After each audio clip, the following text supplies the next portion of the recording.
তুমি ওকে ভুল ভাবছো, ওর কোনো দোষই নেই। ওর হাতে ফাঁকা দুদিন সময় ছিল, ও তোমায় ভোরে ভোরে সময় দিয়েছে, তোমার গল্প শুনেছে, তোমায় দুদিনের জন্য ভালোবেসেছে, ইম্পর্টেন্টও ফিল করিয়েছে। তা বলে কি সারা জীবন তোমার কাছেই পড়ে থাকবে? কাজকর্ম নেই নাকি? আর তুমি ভাবছো ও তোমায় চিট করে চলে গেছে। তুমি ভাবছো নাকি এসব? হচ্ছে নাকি কষ্ট যে দুদিন এত স্পেশাল ফিল করালো আর দুদিন পরে আর চিনতেই পারছে না? হচ্ছে কষ্ট? তাহলে দুটো লাইন তোমার জন্য, যে হয়তো আমায় স্ক্রল করেও পরের রিলে গেছে, এক জায়গায় আটকে থাকা ভীষণ রকম কড়া। তুমি আমি সবাই জানি একটা কথা খাঁটি, একবার যে ফসকে গেছে যায় না তাকে ধরা। হাতে দুদিন সময় ছিল কিংবা ছিল একা, তোমার বইয়ের গল্প পড়ে হাসতো তখন ভারী। নতুন নতুন বইয়ের মলাট উল্টে পাল্টে দেখে ফেলে রাখে ঘরের কোণে হাজার বইয়ের সারি।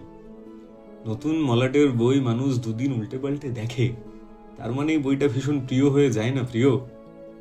বোকার মতো তুমিই খালি স্বপ্ন বুনেছিলে, ভাবলে তুমি চাঁদের দেশে বানিয়ে নেবে ঘর।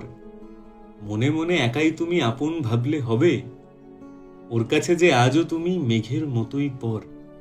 ও তোমায় আপন ভাবেনি, জাস্ট তোমার সাথে দুদিন ছিল। এখন নাকি এটাই চলে, এটাই নাকি কুল। এক দুটো দিন সবাই কাছে থাকতে পারে ইজি, শহর জুড়ে কাজের ফাঁকে দুদিন ছুটির পরে মুখোশ পরা মুখগুলোকে হতেই হবে বিজি।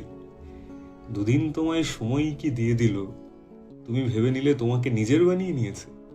আয় হায়, এত বোকা হলে চলে না বন্ধু, একটু তো চালাক হও। কষ্ট পেয়ে কি লাভ? ওর কিছু এসেও যায় না।